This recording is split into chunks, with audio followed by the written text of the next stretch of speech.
Welcome to Twisted Timeline, where history's most infamous villains take center stage. Today, we begin the first chapter of our Chronicles of Cruelty series. Our opening act. A notorious figure whose brutality has echoed through centuries. Jack the Ripper. Prepare to journey into the depths of London's grim past and unmask the horror that still haunts its cobblestone streets. It's the year 1888, in the heart of London's East End, Whitechapel district. A place where poverty, crime, and squalor are the daily bread for its inhabitants. The despair is palpable, but unbeknownst to them, a greater terror lurks in the shadows. A phantom ready to strike fear into the hearts of even the bravest souls. A nameless menace soon to be known as Jack the Ripper. It all began on a late summer night. August 31st, 1888. A woman named Mary Ann Nichols was found brutally murdered in a dark alley. But this was no ordinary crime. Nichols was not just killed. She was mutilated in a way that suggested the perpetrator had considerable knowledge of human anatomy. London was shaken. But the horror had just begun. Within the next 10 weeks, 4 more women would fall victim to the Ripper's blade. Annie Chapman, Elizabeth Stride, Catherine Eddowes, and Mary Jane Kelly. All of them shared a similar fate, a gruesome end at the hands of an unseen monster. Who were they? What led them to cross paths with such a malevolent force? In our next segment, we will delve into the lives of these unfortunate souls. Jack the Ripper left a legacy of fear that resonates even today. Despite countless investigations, theories, and suspects, his identity remains shrouded in mystery. In the coming segments, we'll delve deeper into the Ripper's reign of terror, exploring the investigative efforts, theories, and lasting impact on society. As we continue our journey into the heart of darkness that was Jack the Ripper's London. Victorian London, the late 1800s. The city is a contrast of industrial progress and grinding poverty, of imperial pomp and desperate survival. Amidst this backdrop, a monstrous shadow began to take form in the gaslit streets of Whitechapel. A figure who would later be known as Jack the Ripper. In the thick of this growing dread were 5 women. Mary Ann Nichols, Annie Chapman, Elizabeth Stride, Catherine Eddowes, and Mary Jane Kelly. They would come to be known as the Canonical Five, their names forever etched into the grim annals of crime due to their brutal and horrific ends. But their lives were far more than their gruesome deaths. These women navigated a harsh existence, characterized by a world that seemed stacked against them. Our journey begins with Mary Ann Polly Nichols, born on August 26, 1845. She led a life marred by hardship and alcoholism. With a failed marriage and 5 children, Polly found herself resorting to petty theft and sex work to pay for her bed and a drink. She spent her days and nights wandering the grimy cobblestone streets and frequenting the local pubs. Annie Chapman, known as Dark Annie, was born in September 1841. Her life, which began in an ordinary fashion, took a tragic turn with the death of a child and the disintegration of her marriage due to heavy drinking. With no income and failing health due to tuberculosis, Annie's daily existence became a struggle for survival on those same, unforgiving streets. Elizabeth Stride, born in Sweden in 1843, brought with her a troubled past filled with petty crime and prostitution. In London, a failed marriage left her impoverished. Elizabeth, known as Long Liz, lived a turbulent life, often seen at the local pubs and on the streets of Whitechapel. Next, we meet Catherine Eddowes, born in 1842. She moved to London with her partner Thomas Conway and their 3 children. Known for her fierce independence, the end of her relationship led to dire economic circumstances. Like the others, she sometimes resorted to sex work and spent time in the harsh shadows of the workhouses. Lastly, there was Mary Jane Kelly, the youngest and most enigmatic of all the victims. Born around 1863 in Ireland, she migrated to Wales with a man named Davies. After his death, she found herself in London, living a transient life of hardship, poverty, and occasional prostitution. Her life, filled with stories of violence and brutality, was a chilling foreshadowing of her fate. The Autumn of Terror began on August 31st, 1888, with the discovery of Polly's body, her throat deeply severed and her abdomen partly ripped open by a deep, jagged wound. A week later, on September 8th, Annie Chapman was found with her throat cut and abdomen brutally slashed open. Then came the double event on September 30th, 1888. Elizabeth Stride was found with her throat cut, but without the abdominal mutilations. An hour later, Catherine Eddowes' horrifically mutilated body was discovered. The final, most gruesome murder was Mary Jane Kelly on November 9th, 1888. She was found in her room, disemboweled, her face hacked beyond recognition. Each discovery sent shockwaves of terror through the city. Trust in the police's ability to capture the killer dwindled with each new victim.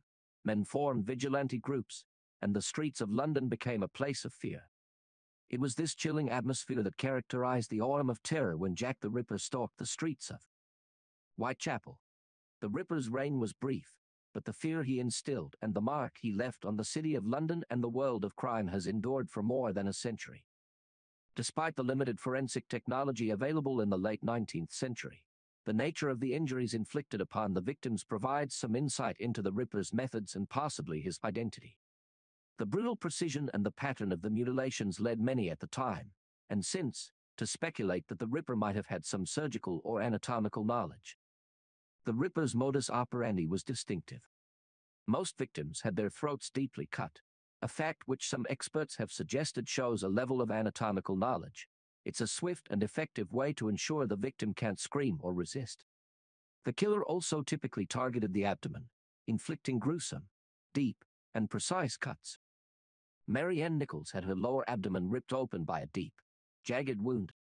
The inquest into her murder revealed that a left-to-right slash had nearly completely severed her throat. Annie Chapman's body was discovered with her abdomen horrifically slashed open.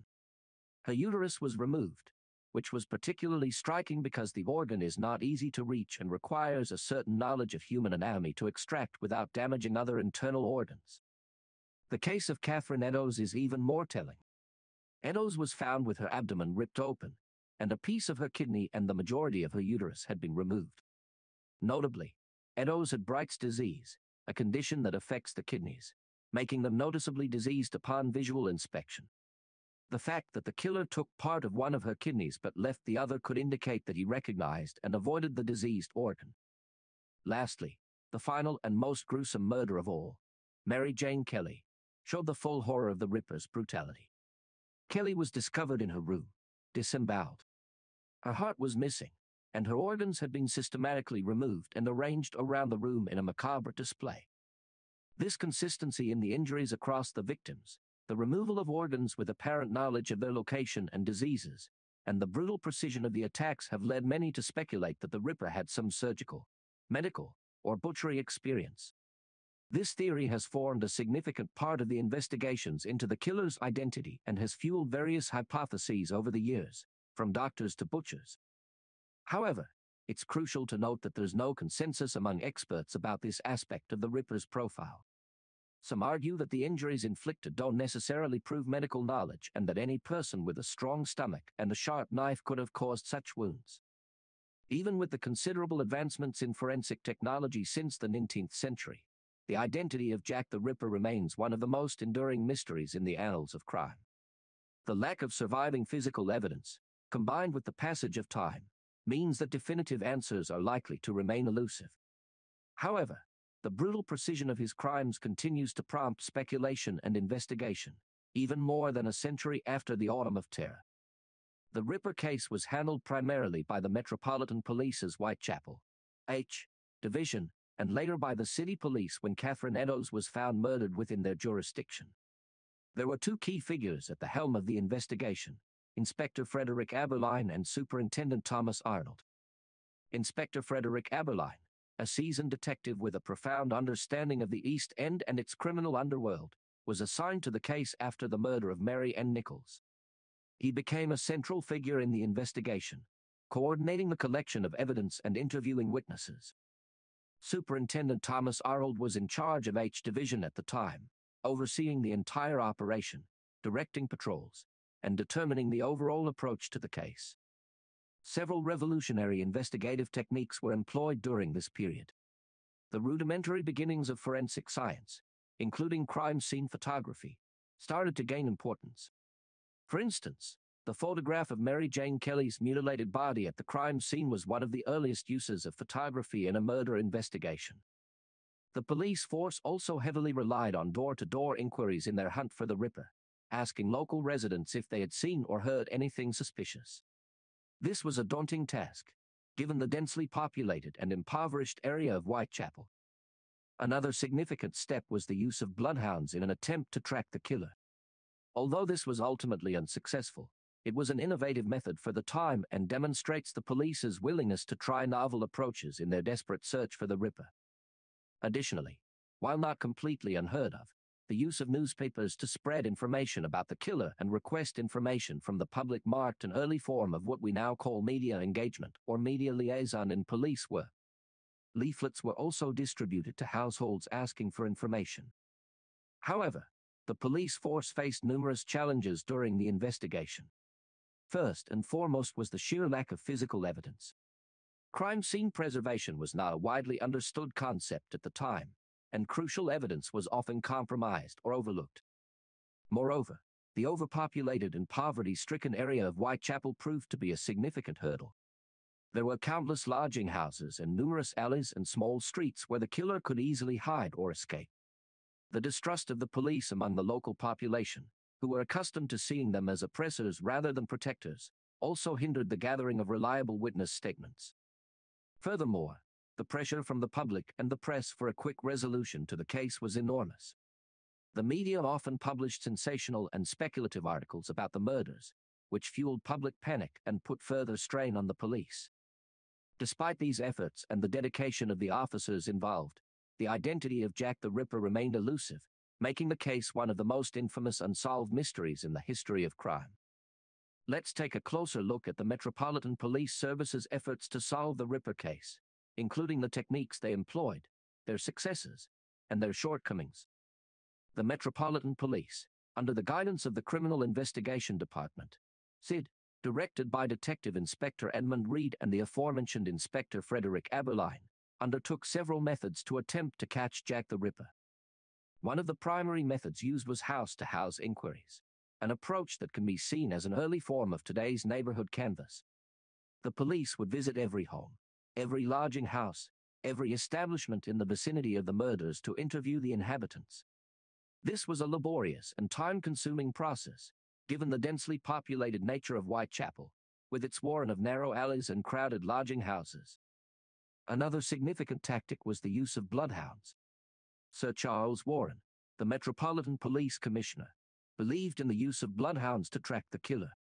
He conducted a number of experiments to test their effectiveness. This resulted in the famous Swanson experiment, in which a police officer walked from Whitehall to the East End, leaving a trail of smoldered gunpowder and a piece of gorgonzola cheese. The bloodhounds, Barnaby and Burgo, were then set loose and managed to follow the trail successfully. Despite the experiment's success, the use of bloodhounds in the actual investigation didn't prove effective. The idea was largely dismissed after the resignation of Warren in November 1888, marking it as a failure in this particular context. One innovative approach was the use of the press to share information about the crimes and to ask for the public's help. This marked one of the first examples of the police force using media outlets to assist in their investigations. However, this too came with its own challenges. The press was often sensationalist in its coverage of the crimes, and the rampant speculation and sensational headlines sometimes hindered rather than helped the investigation. The police also used physical evidence, though their understanding of it was rudimentary by modern standards. They did take note of details at the crime scenes and even used early crime scene photography, particularly in the case of Mary Jane Kelly. Despite these efforts, the police were not yet capable of understanding and analyzing the evidence in the way that we can today with modern forensic science. In terms of manpower, the police force significantly increased its presence on the streets after the murders, particularly at night. At its peak, thousands of officers, both uniformed and plain-clothed, were patrolling the streets of Whitechapel, yet the Ripper still managed to evade capture. Despite these various attempts, the Metropolitan Police Service was unsuccessful in capturing Jack the Ripper. The Ripper case exposed the limitations of Victorian-era policing and highlighted the need for new methods and approaches in detective work, many of which are standard practice in modern-day investigations. The Ripper case, thus, served as a catalyst for change and development in the field of criminal investigation. Delving into the various theories that sprung up around the identity of Jack the Ripper, let us take journey into the suspects. Montague John Drute. Drute was a barrister and a school teacher who committed suicide in December 1888, shortly after the last canonical murder. He was named as a suspect by Sir Melville Macnaghten, Assistant Chief Constable of the Metropolitan Police, in a memorandum written in 1894, largely due to the timing of his suicide. However, Drute had no medical knowledge, nor any known violent tendencies. Severin Antoniowicz Klasowski, aka George Chapman. Klasowski, a Polish barber, was a later suspect who came to the attention of the police due to his crimes of poisoning his 3 wives. His surgical skills and the fact that he resided in Whitechapel during the time of the murders put him under suspicion. Aaron Kosminski. A Polish Jew and a resident of Whitechapel, Kosminski was admitted to a series of lunatic asylums from 1891 onwards. His name was mentioned as a suspect in both Macnaghten's memorandum and by former Chief Inspector Donald Swanson in notes written in the margin of a book about the Ripper crimes. Dr. Francis Tumblety. An American quack doctor who was in London at the time of the murders.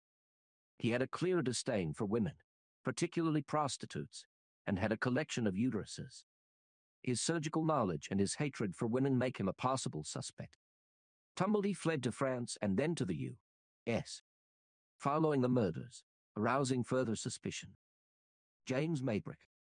In 1992, a diary surfaced, allegedly written by Liverpool cotton merchant James Maybrick, confessing to the Ripper murders.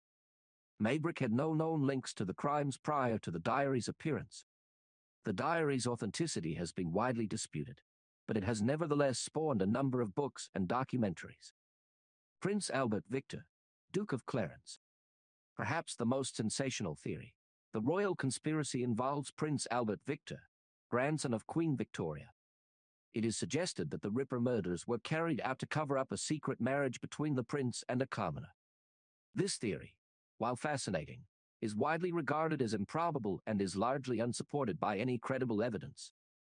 Thomas Neil Cream, Dr. Thomas Barnardo, and Sir William Gough. These men, a convicted serial killer and respected figures in medicine respectively, were also considered by some to be potential suspects due to their medical knowledge, despite the lack of any substantive evidence linking them to the crimes. These theories, among many others, demonstrate the wide net of suspicion cast in the hunt for Jack the Ripper. Each suspect brings with them a compelling story, yet no theory has ever provided a definitive answer to the identity of the infamous killer. The absence of concrete evidence and the passage of time have only fueled the speculation, keeping the mystery of Jack the Ripper alive more than a century later. The so-called Ripper letters played a significant role in the public's perception of the killings and may have influenced the course of the investigation. Let's examine the 2 most famous of these letters, the Dear Boss letter and the From Hell letter. The Dear Boss letter. This letter was received by the Central News Agency on September 27, 1888. The writer, claiming to be the murderer, mocked the police for their inability to catch him and threatened to cut off the ears of his next victim. The letter was written in a red ink, with an educated hand, but the language used was colloquial and slang-ridden. The name Jack the Ripper was signed on this letter, marking the first use of the moniker that would become infamous. The authorities initially dismissed the letter as a hoax, but when Catherine Eddowes was found murdered with one ear partially cut off, the letter was reconsidered. This letter was published in newspapers, leading to a flood of copycat letters. The From Hell letter. This letter was received by George Lusk, the leader of the Whitechapel Vigilance Committee, on October 16, 1888. It was delivered with a small box containing half of a preserved human kidney. The letter's writer claimed to have eaten the other half of the kidney. The handwriting, language, and tone of the From Hell letter differed significantly from the Dear Boss letter. The handwriting was almost illiterate, and the letter was filled with grammatical errors and misspellings. The disturbing package that accompanied the letter suggested a grim sense of humor or an intention to intimidate and taunt. The impact of these letters on the investigation was significant. The Dear Boss letter, with its chilling signature, propelled the Ripper into a kind of macabre celebrity. The police were flooded with leads and suspected hoaxes, potentially distracting them from other avenues of investigation. As to their authenticity, opinions vary. Some believe they were hoaxes, written by journalists or others seeking to fan the flames of public interest. Others believe one or more may have been genuine. In recent years, linguistic analyzers have suggested the possibility that at least the Dear Boss letter may have been written by the killer. The letters also had a profound impact on the public. They amplified the sense of fear and hysteria already permeating London. They created an image of a fiendish killer, taunting the police and the public, and this image has persisted in the cultural memory of Jack the Ripper. Despite over a century of analysis and speculation, the true authorship of the Ripper letters remains unknown. They are yet another layer in the complex and enduring mystery of Jack the Ripper. Our investigation into the world of Jack the Ripper draws us further into the shadows. Yet, the mystery endures, as does our quest for understanding. Join us next time on Twisted Timeline, as we continue to navigate the foggy labyrinth of this enduring mystery.